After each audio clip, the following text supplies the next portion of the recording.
Welcome to ESI Africa Insights. For today's episode, I am speaking with Isabel Fick, the General Manager for System Operator at Eskom. Welcome, Isabel. Thank you so much. So, Isabel, I'd like to start off with looking at the Global Power System Transformation Consortium, which is helping to develop standards and recommendations on integrating renewable energy technologies onto the grid.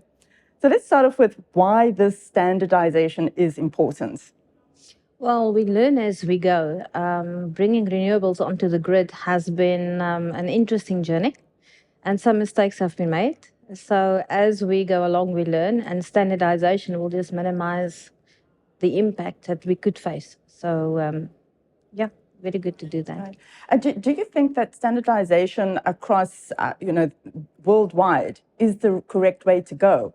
Is it going to be that we need unique things for South Africa that maybe the USA doesn't need? You will always need unique things for different power grids. It depends on the actual nature of the grid. South Africa is an isolated grid, very different from the US grid. Right. So standardization is something that we can look forward to. So how crucial is weather forecasting to our work, to your work as a system operator? And what are the concerns that you have around what is happening with climate change?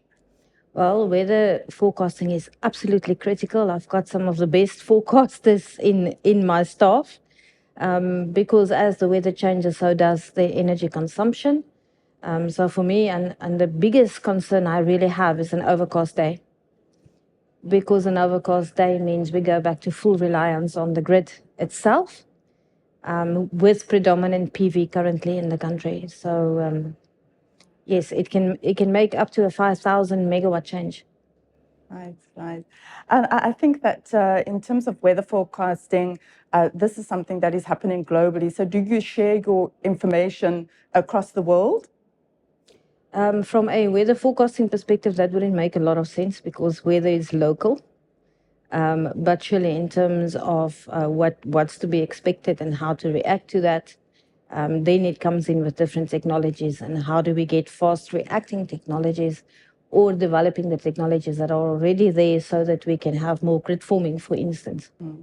Thank you. And thinking about how power systems are changing and will change, how do you think electrical engineering courses need to grow their curriculum to meet the power system operator of the future?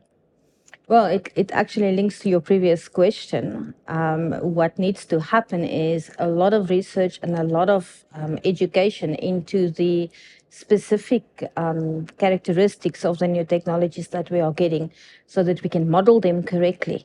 And then, of course, when we do system studies, we are able to utilize all the different modeling aspects that we find so that we can, for instance, get some ancillary services out of them, which may not have been envisaged when we did the first designs. All right. Thank you so much for sharing that. And thank you for watching. Tune in for the next video and have a powerful day.